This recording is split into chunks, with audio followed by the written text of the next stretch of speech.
Ini negara-negara miskin. Kita negara kaya.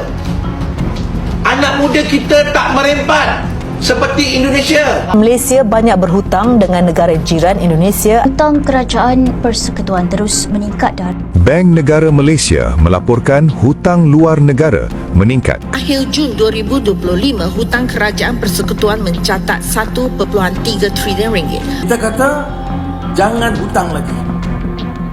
Kerana hutang tu siapa akan bayar? Saya berasa kecewa apabila dimaklumkan bahawa kerajaan hari ini sedang menanggung beban hutang yang semakin besar.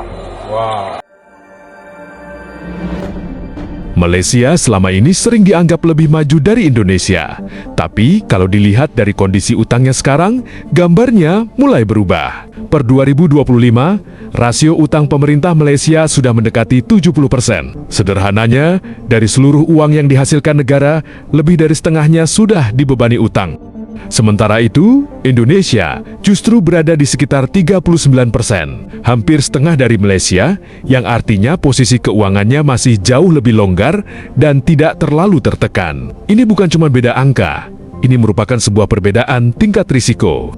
Namun yang lebih menarik, bukan hanya besar kecilnya utang, melainkan cara menggunakannya. Malaysia selama bertahun-tahun banyak mengandalkan utang untuk kebutuhan domestik seperti subsidi dan layanan publik. Sementara itu, Indonesia mulai mengarahkan utangnya ke sektor yang lebih strategis seperti hilirisasi industri, pembangunan ekosistem kendaraan listrik, hingga menarik investasi global. Artinya, Indonesia tidak hanya berhutang, tapi menggunakan utang sebagai alat untuk menciptakan nilai tambah dan kekuatan ekonomi baru. Disinilah perbedaannya jadi semakin terang. Malaysia terlihat masih menggunakan utang untuk menjaga konsumsi dan kebutuhan jangka pendek yang tidak selalu menghasilkan nilai ekonomi baru. Sementara Indonesia mulai memainkan strategi yang jauh lebih tajam. Utang diarahkan ke sektor produktif. Ini bukan sekadar soal gaya kebijakan, tapi soal arah masa depan. Dengan beban utang yang lebih ringan dan penggunaan yang lebih terarah, Indonesia punya ruang untuk tumbuh dan menciptakan kekuatan ekonomi baru. Sedangkan Malaysia menghadapi risiko terjebak dalam siklus lama, utang terus bertambah, tapi dampak jangka panjangnya terbatas. Jika pola ini tidak berubah, maka bukan hanya soal siapa lebih besar, tapi siapa yang benar-benar membangun masa depan dan siapa yang hanya berhutang untuk makan sehari-hari. Saya berasa kecewa apabila dimaklumkan bahawa kerajaan hari ini sedang menanggung beban hutang yang semakin besar.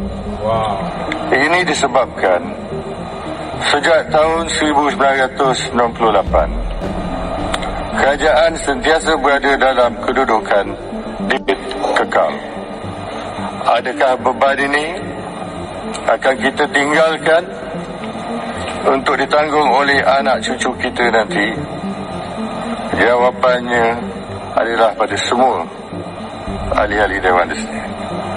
Keadaan kewangan kerajaan yang telah lama lemah akan menyukarkan kerajaan untuk melaksanakan projek pembangunan baru atau memberikan suntikan keuangan bagi merancakkan pertumbuhan ekonomi. Rakan saya, Syaf Syukri, ada perincian data berkenaan dengan hutang isi rumah Malaysia yang dikatakan antara yang tertinggi di rantau ini. Syaf, benarkah fakta itu? Benar, Zul. Dan sekarang dapat anda saksikan, ini merupakan data yang dikongsikan oleh Bank Negara Malaysia dan juga Jabatan Perangkaan Malaysia. Seperti dapat anda saksikan di sini, dua negara berada pada kedudukan lebih daripada 80%, menyaksikan Thailand berada di hadapan dengan 89.3% dan Malaysia 89.0%, Singapura berada di kedudukan ketiga dengan 69.7% dan dua negara melibatkan Indonesia dan Filipina masing-masing dengan 17.2% dan Filipina dengan 9.9%. Perlu anda fahami, Indonesia dan Filipina mencatat peratusan yang rendah kerana jumlah KDNK bagi Indonesia dan Filipina meliputi hutang isi rumah hanya melibatkan daripada sistem perbankan sahaja. Manakala tiga negara ini seperti Thailand, Malaysia dan Singapura merupakan meliputi hutang isi rumah daripada bank-bank dan juga institusi kewangan, bukan bank. Dan kita beralih ke data yang berikutnya di mana menyaksikan rakyat Malaysia menanggung hutang hampir 1.4 trilion ringgit.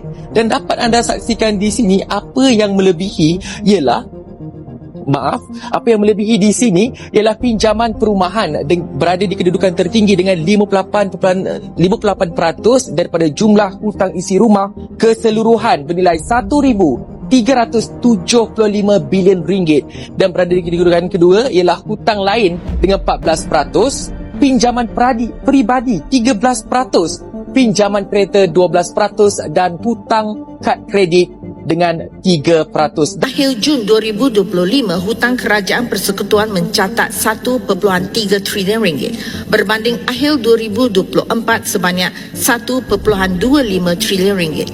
Peningkatan ini disebabkan oleh keperluan kerajaan untuk membiayai defisit fiskal bagi menampung perbelanjaan pembangunan (DE). Manakala jumlah liability kerajaan persekutuan sehingga akhir Mac 2025 adalah sebanyak 384.6 bilion ringgit berbanding 388.8 bilion ringgit pada akhir 2024. Pinjaman kerajaan digunakan secara berhemat untuk membiayai projek-projek pembangunan strategik seperti infrastruktur, pendidikan, kesihatan serta program perlindungan sosial. Beberapa langkah kawalan sedang dilaksanakan dalam usaha menangani peningkatan paras hutang dan liability. Antaranya, meneruskan langkah konsolidasi fiskal secara beransur-ansur. Hari ini saya nak berkongsi satu lagi berita yang saya rasa semua orang Malaysia harus mengambil tahu, iaitu berkenaan dengan hutang negara. Tahukah anda semua bahawa hutang negara sekarang dah mencecah 1.22 trilion? 1 tahun yang lepas, Perdana Menteri Anwar Ibrahim baru sahaja berjanji bahawa hutang negara tidak akan bertambah. Kita kata jangan hutang lagi, kerana hutang tu siapa akan bayar? Tetapi dah sampai setahun saja, terlupalah semua. Sekarang dalam masa 4 bulan sahaja, hutang negara dah meningkat sebanyak 50 bilion. Tahu tak apa konsep 50 bilion tu? Okey, cuba bayangkan kalau hari ini saya ada 50 bilion dan saya nak mengagikan sama rata kepada semua rakyat Malaysia. Dengan populasi Malaysia sekarang lebih kurang 34, agak rata-rata seorang boleh dapat berapa? 400 lebih, cuba bayangkan. 400 lebih tinggi daripada subsidi Tiza Budi Banadi yang kerajaan bagi. Dulu Anwar beritahu bahawa tengok, hutang negara ni mendadak tinggi, bermakna pengurusan kewangan negara dan kerajaan tidak berkesan. Jadi di parlimen saya kata harga import naik sebab apa? Sebab ringgit jatuh. Sebab apa ringgit jatuh? Sebab hang tak kerti jaga negeri ni. Sekarang dah jadi Menteri Kewangan, dah jadi Perdana Menteri, tetapi hutang negara tetap bertambah. Tipu raya sekali lagi ke? Bank Negara Malaysia melaporkan hutang luar negara meningkat kepada ringgit Malaysia 1.39 trilion pada akhir 2025 bersamaan 68.9% daripada KDNK. Jumlah ini naik berbanding ringgit Malaysia 1.35 trilion pada 2024. Bagaimana pendapatmu mengenai ini guys? Tulis di komentar.